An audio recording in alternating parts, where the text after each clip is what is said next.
축복합니다. 어우, 되게 떨리네요.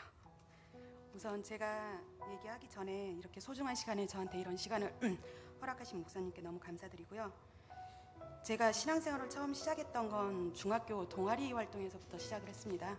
선배 언니들 통해서 그냥 작은 지하 예배당에서 예배를 시작했는데, 그때 쌍둥이 언니들이 언니들이 계셨는데 그분들이 예배를 볼 때마다 뭐라고 중얼중얼 하시는 거예요. 그게 바로 방언기도였던 거죠.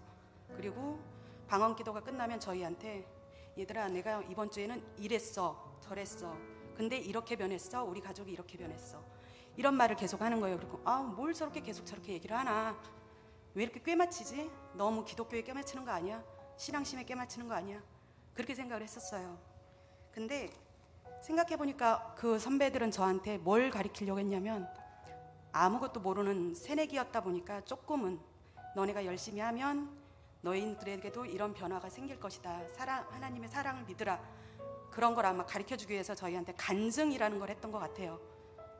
그래서 저도 오늘은 이 자리에 서서 여러분께 저의 변화된 모습을 간증하고자 이렇게 서 있습니다.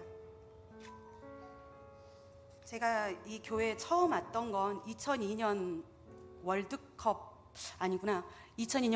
시즌 때 제가 회사를 옮기면서 거기에서 저희 송창수 장로님을 만나게 됐어요. 참 운명적이라고 밖에 말씀을 드릴 수가 없는데, 그때 장로님께서 저한테 교회에 다니냐 물으셨고, 저는 그때마다 그냥 저는 종교가 기독교입니다 라고만 말로만 했었지, 사실은 종교인이라고 하기에는 그렇고, 상황에 따라서 불교도 무교도 어쩔 때는 무당집까지 찾아도 갔었습니다.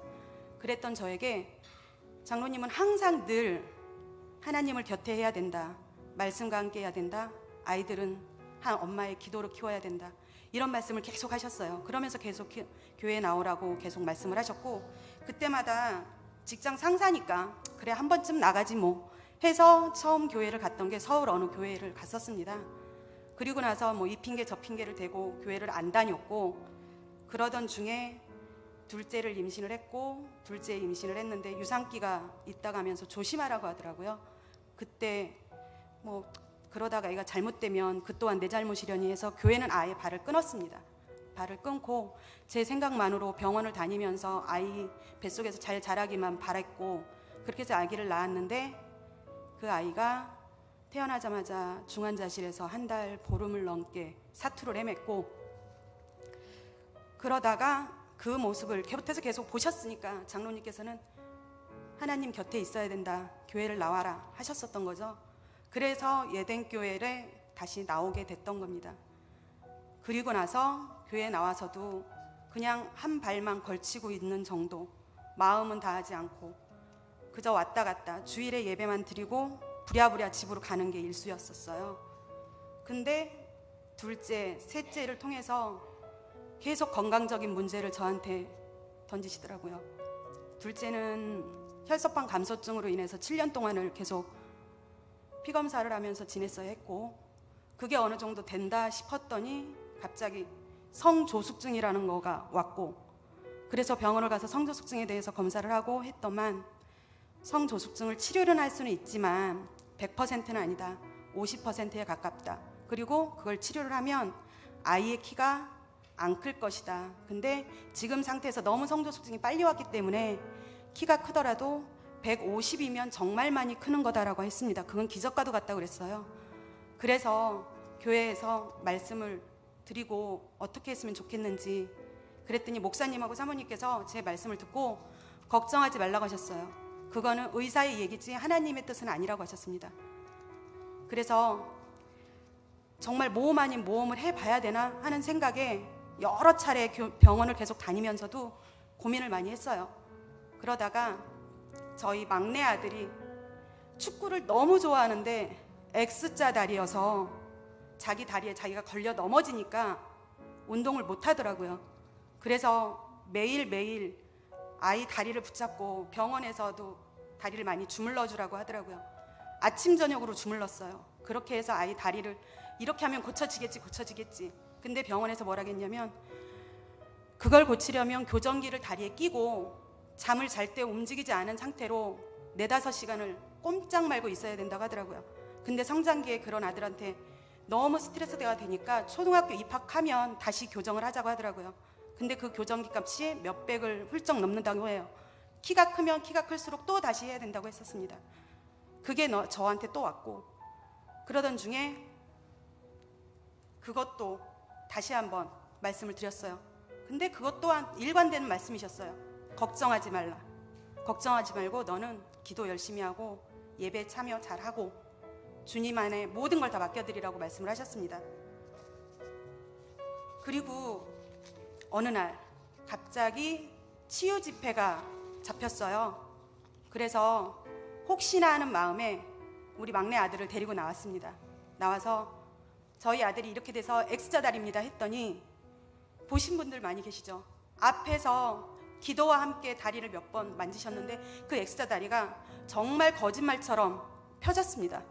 지금 저희 아들은 학교에서 하는 축구 동아리, 센터에서 하는 축구 동아리 어디 안 빠지고 다 쫓아다니고요. 너무 잘 뛰어다녀요. 그리고 지금도 그래요. 저희 아들이 엄마 제 다리는 하나님이 고쳐주셨습니다. 그렇게 얘기를 합니다. 아멘. 그리고 그러던 중에 또 다시 저희 아들한테 과잉치라는 게 또 생겼어요. 이건 또 뭔가, 과잉치는 뭐지?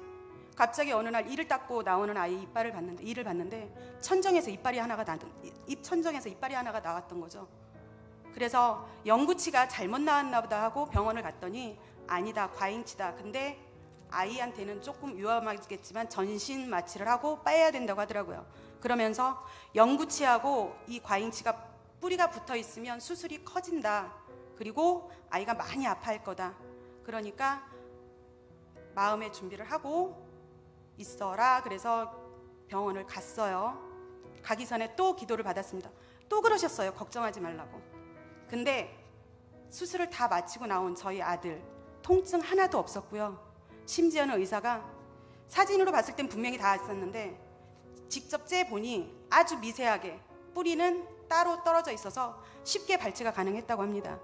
그리고 그 의사가 너무 걱정하지 말라고, 이제는 이가 나오는 것 또한 잘 될 거라고, 지금까지 잘 됐으니까 잘 될 거라고. 그건 의사의 말이었고 저는 믿음이 있었습니다. 분명 지금까지 그런 아무렇지도 않게 너무 힘들 거라고 했던 그 수술도 너무 쉽게 끝내주시고 너무 빨리 쾌유했고, 또한 통증 하나 없이 그렇게 말끔하게 나은 저희 아들을 보고 믿음을 한 번 더 가졌습니다. 저희 둘째 성조숙증 치료를 하면 키가 안 큰다고 그랬잖아요. 그래서 그때 굳게 마음을 먹었습니다. 병원 그만두자, 때려치자. 한 번 가면 30만 원, 40만 원, 그거를 한 달에 2번, 3번을 했어야 했으니까요. 경제적으로도 힘들었고 아니다, 됐다 싶어서 기도로 아이를 키워보자. 그리고 그때부터 기도를 조금은 바꿨습니다. 기도할 줄은 모르지만 저는 왜 이렇게 힘든가요? 아이들은 왜 이렇게 맨날 아픈가요? 저는 왜 맨날 이래야 되나 해서 감사합니다로 바꿨습니다. 치유해 주셔서 감사합니다. 저희 아들 X자다리 치유하심에 감사합니다. 저희 딸 조숙증 괜찮겠죠? 나았음에 감사합니다. 키 크게 하심에 감사합니다. 항상 감사의 기도로 바꿨습니다. 그리고 나서 저희 지금 딸이 초등학교 5학년인데 키 153입니다. 의사는 150이면 기적적이라고 했는데 지금 153이고요. 한참 크고 있습니다.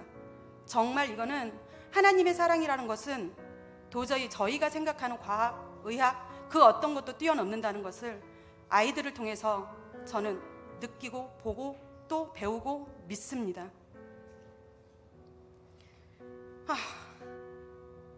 지금 제가 이 많은 것들이 에덴교회 나오고 불과 3년, 4년 안에 일어났던 일들입니다.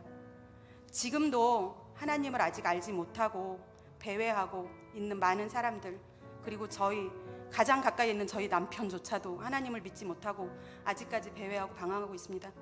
저의 기도는 앞으로 그분들을 위해서 기도를 할 거고요.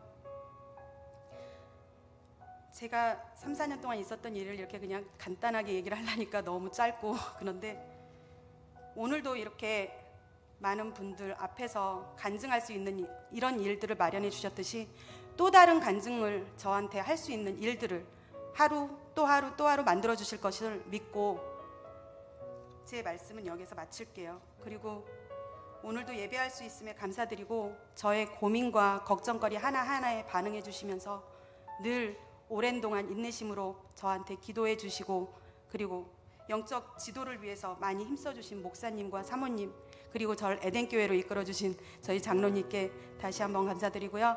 이 모든 영광을 하나님께 올려드립니다. 감사합니다.